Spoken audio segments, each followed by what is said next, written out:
Ada satu genre musik yang saat nada dimainkan, terdengar begitu spontan tanpa ada batasan.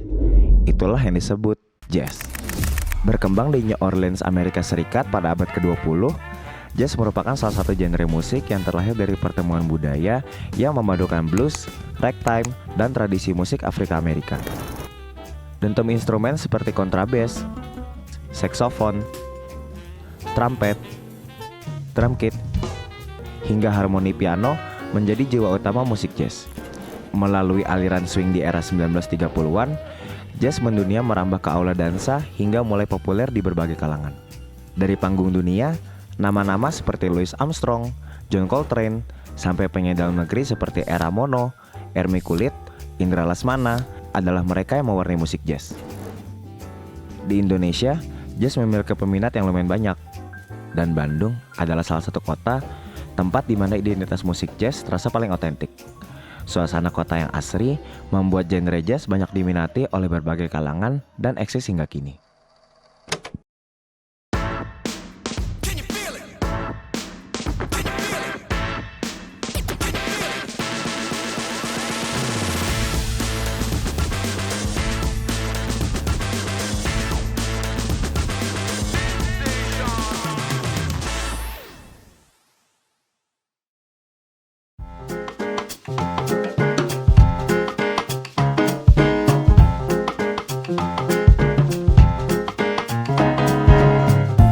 Halo Bisiders, gimana nih kabarnya? Masih ingat sama gua kan?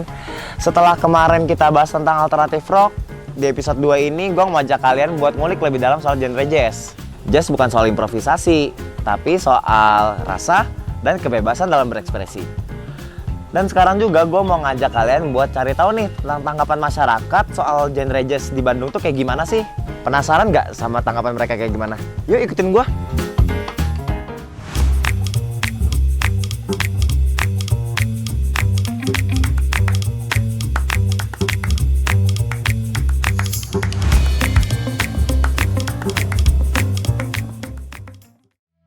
Malam ini kasih teringat aku padamu.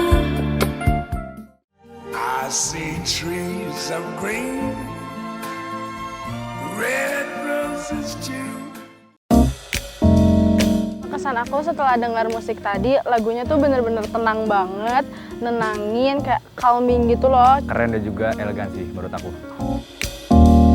Kalau menurut aku sendiri musik jazz ini lebih enak didengar kalau misalnya suasana-suasana kayak kita lagi dinner sama orang tersayang. Cocok banget buat di suasana kalau lagi mau belajar atau lagi mau tidur.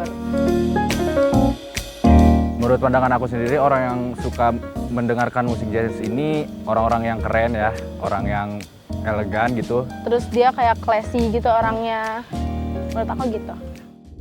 Wah, setelah kita dengerin tanggapan dari masyarakat Bandung tentang genre jazz, ternyata mereka itu udah nggak asing nih sebenarnya sama genre jazz itu sendiri. Tapi karena ini B-side, kita bakal ulik langsung nih lebih dalam kayak jazz itu apa sih sama musisinya langsung. Penasaran kan? Tetap di B-side, dive deeper, listen closer.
Halo, perkenalkan nama saya Anjuan Julio Siaan. Panggil saya Juan, teman-teman.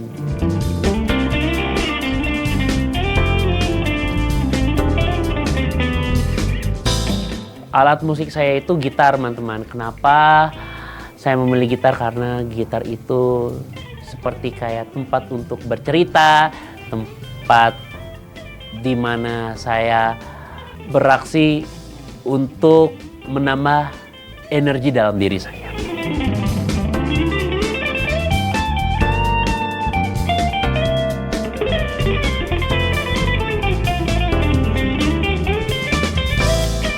Kalau saya main musik itu sebenarnya dari kecil juga sih, kalau khususnya kalau saya main gitar tuh pertama dari sejak remaja SMP.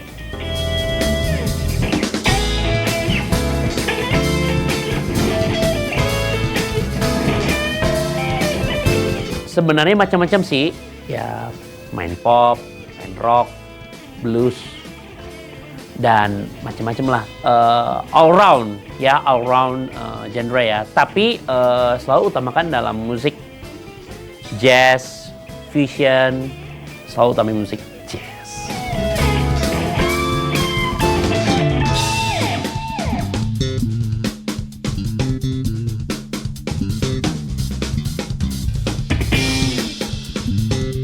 Musisi gitaris inspirasi dalam hidup saya sih seperti Lily Tenour, Larry Carlton, Joe Satriani, Steve Vai, Mike Stern, Peter Bernstein, Jim Hall, Pat Martino, Deo Bujana, Topati, Ade Averi, Andre Dinut.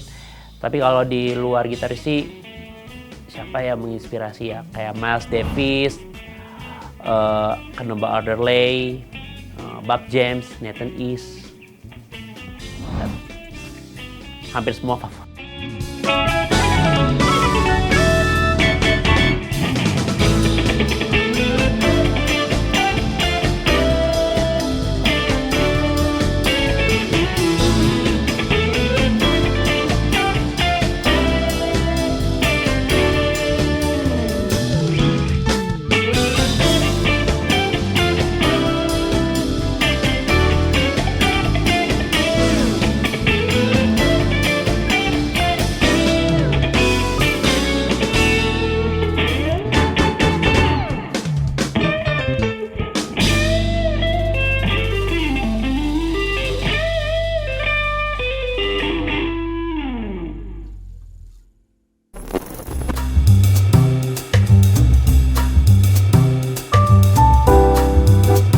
Sebelumnya kan kita udah denger nih pendapat masyarakat soal musik jazz itu kayak gimana. Sekarang gue udah ditemenin sama Bang Anjuan Julio sebagai musisi jazz Kota Bandung. Halo semuanya. Nah, gue pengen nanya nih Bang. Ya. Boleh dong jelasin ke Bisat menurut Bang Anjuan ini, jazz itu kayak apa sih? Nah, sebenarnya ada 3 nih. Jazz itu adalah kebebasan. Jazz itu adalah seperti vocabulary. Dan yang terakhir itu adalah story. Story about myself itu menceritakan tentang dirinya sendiri. Gitu. Jadi berarti Abang itu menumpahkan cerita-cerita Abang itu melalui lagu-lagu Abang yang udah dirilis gitu ya? Iya, betul. Nah, yang gue tahu juga kan Abang ini kan lebih fokus ke gitar atau bass ya?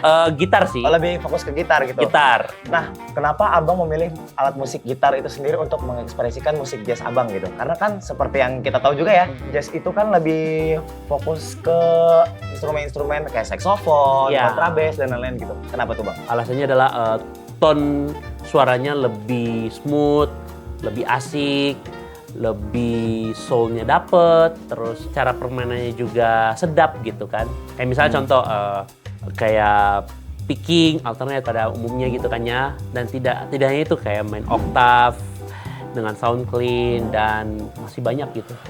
Masih banyak teknik-teknik cara permainannya juga sih ya gitu ya. Jadi mungkin kalau pakai gitar itu lebih ekspresif mungkin lebih ya? Ekspresif ya, lebih gitu. ekspresif, lebih kalem, tapi tidak cuma kalem, tapi ada momen di mana dinamika keras, bermain keras, dinamika lembut, juga lembut, sama seperti aliran musik lainnya gitu. Lebih situasional gitu jadinya ya? Iya. Nah, gimana caranya abang ini untuk memposisikan instrumen gitar nih, terutama untuk fondasi lagu-lagu abang yang udah dirilis sebelumnya? Caranya ya, memang pada dasarnya sih bikin lagu ya. Terus yang perlu kita kenal itu emang chordnya sih. Terutama chord bukan hanya chord dasar saja, tapi chord kayak major 7, minor 7 chord, 9 chord gitulah, sejenis itu. Terus apalagi ya banyak ya menginspirasi lah, misalnya termasuk Larry Turner, termasuk siapa lagi ya, Jim Hall, termasuk Larry Carlton. Berarti inspirasi dari situ berarti ya? Iya. Nah bang, kan gue sempat ngecek IG lu lah, dan gue pernah ngeliat nih ada suatu postingan yang ngebahas tentang vocabulary. Untuk B-siders yang kurang familiar, dan termasuk gue juga, kayaknya masih banyak gitu yang kurang paham tentang vocabulary itu apa. Boleh dong Mas jelasin vocabulary dalam musik jazz itu kayak gimana? Ya, vocabulary itu kayak seperti bahasa lah. Ya, setiap genre punya bahasanya masing-masing. Jadi jazz tuh kayak tidak kalau rock kan tuh pe pu pu pu pu pi. Kalau jazz gini. Si para pipi pa pa pa pa pa pa pa tu pi para pa te pa de di pa di pi pa pi. Ya kayak jadi misalnya itu di situ kita melatih kegerakan cara bicara gitu. Awalnya kalau bisa ditiru dulu. Berarti secara nggak langsung vocabulary itu kayak bahasa komunikasi musik ya? Iya, bahasa musik, termasuk musik jazz gitu. Nah, menurut abang sendiri nih, seberapa penting sih improvisasi saat bermain musik jazz, dan apa aja nih tantangannya? Misalkan niru gaya pemain trompet, contoh Miles Davis, pemain saxophone, Charlie Parker, apa yang kita dengar gitu, apa yang kita dengar kita tiru dulu. Dan setelah apa yang kita tiru, itu kita kembangkan gitu. Kayak misalnya pada saat jam session, pada saat performance, itu keluarin bebas mau apain. Tapi asal perhatikan porsinya. Dan yang jelas intinya adalah menyampaikan pesan dari awal sampai akhir. Berarti secara nggak langsung emang sebenarnya improvisasi itu penting banget ya, dan mungkin tantangannya yang berat juga karena improvisasi itu pasti kan on the spot mikirnya ya, jadi harus memperbanyak referensi. Iya, memperbanyak referensi, rhythm. Terus kalau misalnya pada saat setelah jamming, setelah perform, ketika dapat masukan tersebut kita pelan-pelan dibentuk cara bermain improvisasi. Gak cuma improvisasi, main rhythm, main comping dan segala macam gitu. Abang sendiri lebih nyaman main jazz yang bentuknya kayak slow pace, misalkan kayak bossa nova, atau yang temponya cenderung cepat kayak bebop atau fusion gitu? Sebenarnya saya suka dua-duanya, tapi saya memilih salah satu adalah fast fusion, fast pace dan juga bebop. Apa istilahnya ya? Bikin sesuatu yang jauh lebih asik gitu. Bikin orang lebih menikmati suasananya juga mungkin ya, kalau misalkan pace-nya cepat itu. Kalau soal fast pace-nya boleh dibawakan, tapi gimana kondisi penonton, keadaannya gimana gitu. Gimana kondisi suasana. Balik lagi di tempat itu ya, suasananya kayak gimana gitu ya. Tapi kuncinya kembali lagi sih, mau seberapa musik aliran jazz, mungkin itu traditional jazz, alias jazz swing, Latin jazz, bossa nova jazz, fusion, bebop dan apapun itu harus pelan-pelan dikuasai. Karena memperluas warna dan memperluas vocabulary dari cara tersebut. Gak cuma itu, aliran lain juga bisa, rock, blues juga bisa. Bagi blues juga sebelum munculnya jazz, blues dulu. Berarti semuanya masih berkesinambungan berarti ya? Iya, kesinambungan, ya, menggabungkan itu. Nah, kan yang gue tahu juga udah banyak jamming lah di sekitar sini. Boleh dong ceritain pengalaman manggung, udah pernah manggung di mana aja, dan pernah gabung komunitas di mana aja nih? Nah, kalau pengalaman manggungnya sih, saya manggung di Java Jazz Festival, Jazz Gunung, Jazz Goes to Campus, terus di World Youth Jazz Festival di Malaysia, Lawu Jazz dekat Solo, Tingayok Jazz pernah, dan masih banyak lagi sih. Kalau yang komunitas gabung itu biasanya kalau yang sekarang ini setiap Kamis ikut jazz jamming di Ruang Putih. Kalau boleh tahu Ruang Putih ini biasanya kalau mereka jamming di mana itu? Kita ngejamnya tuh kadang jazz standard, kadang fusion, kadang city pop, kadang main pop biasa gitu. Untuk untuk apa, buat meramaikan nyanyi singelong juga gitu kan, joget-joget. Misalnya kayak contoh kayak lagu Diskoria, Krisye, terus kayak lagu apa, Panah Asmara, New York, Rio, Tokyo, September, Earth, Wind & Fire, terus kumpulan hampir semua para musisi sih.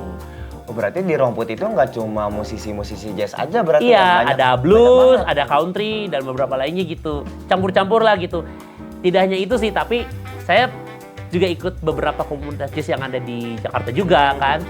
SFT, Start From Today. Kalau kemarin tuh ikut jamming tuh di sudut ruang jazz di Pida Bistro. Terus Sold Out Entertainment, Cinere Jazz, Legato Jazz Club. Banyak juga ternyata ya. Iya, tujuannya ya cari koneksi, jam session di mana jam session kita belajar, kalau ada masukan pelan-pelan bertumbuh, itu jauh lebih bagus, lebih better. Nah, untuk Bang John sendiri nih, optimis atau enggak kalau musik jazz itu bakalan jadi musik yang ditunggu-tunggu di festival-festival kreatif, khususnya di kampus atau untuk generasi muda? Sangat optimis ya, karena membangkitkan energi ke seluruh penonton, semua penonton. Misalnya ketika menonton saya perform nih, tidak hanya membawakan karya saya dan membawakan beberapa lagu jazz, tapi misalnya kayak lagu apa tuh, Ini Kan Namanya Cinta, Oh, itu iya. Tahu, kan tahu. pop banget tuh, tapi di arrangement fusion. Ini kan namanya cinta, ting ting kacit, betul semua cinta ya. Balik lagi ke improvisasi tadi ya. Iya. Oke, mungkin pertanyaannya segitu aja Bang. Ya. Dan terima kasih juga udah main-main ke B-Side. Satu lagi deh, kira-kira untuk Anjuan Julio ini, proyek kedepannya ada apa aja? Mungkin yang pasti rilis single solo project ya. Tapi kalau mungkin ada beberapa band yang seperti band saya dari Jogja, Bubble Fusion, rilis beberapa lagu juga. Dan beberapa lagu saya juga dikompilasi, rilis secara fisik.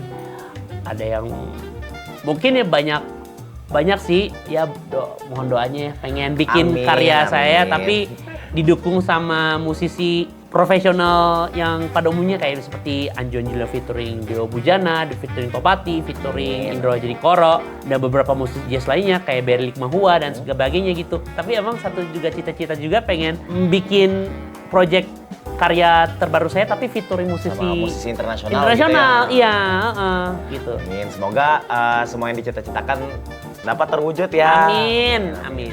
Jadi gimana nih B-Sider? Setelah dengar dari Bang Anjuan Julio tadi, jadi lebih luas kan pemahaman kalian mengenai genre jazz? Dari obrolan tadi juga kita belajar kalau jazz punya warna yang luas, dan satu hal yang pasti, teknik sehebat apapun nggak akan berarti tanpa rasa dan improvisasi yang jujur dari musisinya. Nah, menurut B-Siders, apa sih satu hal yang bikin musik jazz ini terasa menarik? Tulis di kolom komentar ya. Dan pastiin juga jangan lupa like, comment, dan subscribe YouTube channel. Dan follow juga TikTok serta Instagram channel. Gua Aksal, pamit undur diri. Sampai jumpa di episode selanjutnya, tentunya dengan musik dan cerita yang berbeda. Tetap di B-Side, dive deeper, listen closer. Bye B-Siders!